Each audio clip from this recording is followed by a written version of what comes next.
नमस्कार। तारा फूडियम में आपका स्वागत है। तो आज हम बनाएंगे इमली के चावल। ये खट्टे चटपटे और एकदम अलग स्वाद वाले होते हैं। ये साउथ इंडिया की एक ट्रेडिशनल डिश है और ये बहुत ही पुरानी रेसिपी है जो आज मैं आप लोग के साथ शेयर करने जा रही हूँ। तो सबसे पहले मैं गैस पे चढ़ा दी हूँ कढ़ाई और गैस को ऑन कर दिया है और उसमें आधा चम्मच डाला है जीरा और एक चम्मच भर के डाली है तिल और उसे धीमी आंच में धीरे धीरे करके उसे भून लेंगे। फ्रेंड्स, ये बहुत ही आसान तरीके से बनती है और खाने में एकदम लाजवाब होती है। तो देखिए, तिल को जलने न दीजिएगा, उसे भूनते रहना है।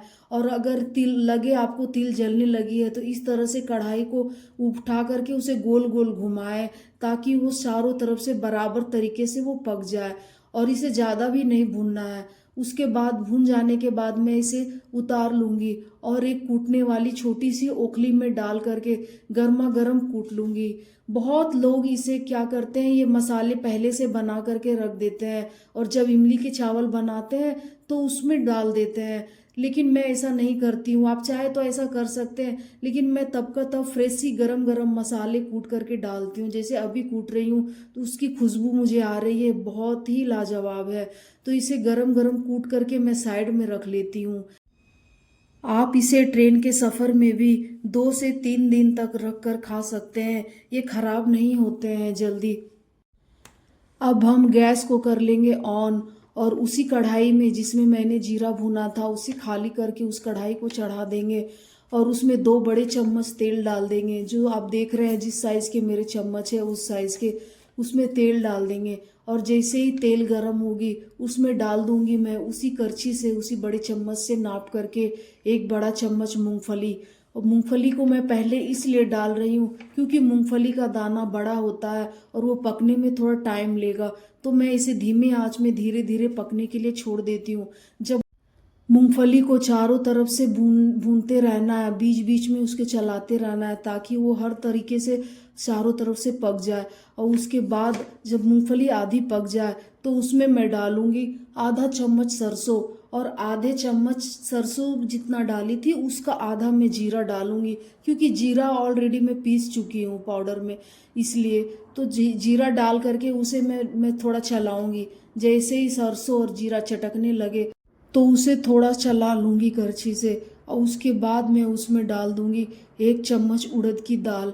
आप चाहे तो आधी आधी वाली दाल भी डाल सकते हैं। मेरे पास साबुत गोल वाली थी तो मैंने वो डाल दी है, लेकिन छिलका नहीं रहना चाहिए, उसमें साबुत ही रहना चाहिए, बिना छिलके वाली दाल। उसको डाल डाल करके हम थोड़ी देर उसे भून लेंगे। थोड़ी देर भूनने के बाद मैं इसमें डालूंगी 1 चम्मच के बराबर चने की दाल। और मैं चने की दाल मेरी भुनी हुई है क्योंकि मेरे यहाँ भुनी हुई चने की दाल मिलती है, तो मैंने वो भुनी हुई चने की दाल डाली है। इसलिए मैंने उड़द की दाल के बाद चने की दाल डाली है क्योंकि चने की दाल ऑलरेडी भुनी हुई थी, इसलिए। उसके बाद आप देख सकते हैं कि मैं उसमें डालूंगी 2 लाल सूखी मिर्च और वो उसको मिर्ची को चलाऊंगी ताकि वो लाल हो जाए और साथ ही साथ मूंगफली और बाकी सारे सामग्री उसमें पक जाए तेल में। उसके बाद मैं लूंगी एक बड़ी हरी मिर्च और उसे बीच से चीर करके और फिर बीच से काट दूंगी तो वो 4 टुकड़े हो जाते हैं। तो मैं उसको उसमें डाल दूंगी और उसके बाद मैं उसमें डाल दूंगी 10 से 12 कड़ी पत्ते। कड़ी पत्ते बहुत ही इम्पोर्टेंट भाग है। उस कड़ी पत्ते के बगैर तो इमली के चावल में स्वाद ही नहीं आएगा। तो मैं उसमें कड़ी पत्ते डाल दी हूँ और कड़ी पत्ते को थोड़ा तेल में चटकने दीजिए। कड़ी पत्ता तेल में जाते ही चटकना शुरू कर देती है। तो कड़ी पत्ते को आप स्किप ना करें, इसे ज़रूर से ज़रूर डालें। इससे एक अलग ही तरह का स्वाद आ जाएगा इमली के चावल में। और इसे अच्छी तरह से भून लें। भूनने के बाद मैं इसमें डालूंगी आधा 1 चम्मच हल्दी का पाउडर और उसे हल्दी का पाउडर डाल करके भी मैं उसे थोड़ा चला लूँगी ताकि उसका कच्चापन जो है वो निकल जाए। उसके बाद मैं इसमें डालूंगी 1 चम्मच कश्मीरी लाल मिर्च का पाउडर और दोनों को डाल करके मैं बस 2 सेकंड के लिए उसे भूनूंगी ताकि उस गर्म तेल में उस गर्माहट से वो इन्हेंस हो जाए वो उनका स्वाद। और उसके बाद मैं कुछ 4 चम्मच इमली के पल्प डाल दूंगी। मैंने कुछ 25 ग्राम के जितना इमली लिया था। या आप यूँ मान लीजिए कि एक बड़ी नींबू होती है ना, उस साइज़ की इमली को मैंने गर्म पानी में डाल करके 20 से 25 मिनट तक छोड़ दिया, और जब वो नरम हो गई, वो उसने अपना सारा पल्प छोड़ दिया, तो उसे मसल करके बीज को साइड कर लिया और पल्प को निकाल करके रख लिया, और उसमें मैं 4 चम्मच इमली के पल्प डाल दी हूँ, और उसके बाद भून लूँगी जब तक कि वो तेल ना छोड़ दे और इमली अच्छे से पक ना जाए। आप देख सकते हैं कि इमली कैसे पक चुकी है और उसने अपना तेल छोड़ दिया है।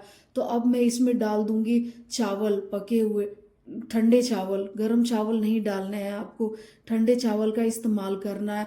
तो मैंने यहाँ पे लंबे चावल डाले हैं, आप चाहे तो किसी भी चावल का इस्तेमाल कर सकते हैं, लेकिन मैंने सुबह टिफ़िन में बच्चों को यही चावल दी थी, तो ये बचे हुए थे तो मैंने इसका ही बना दिया।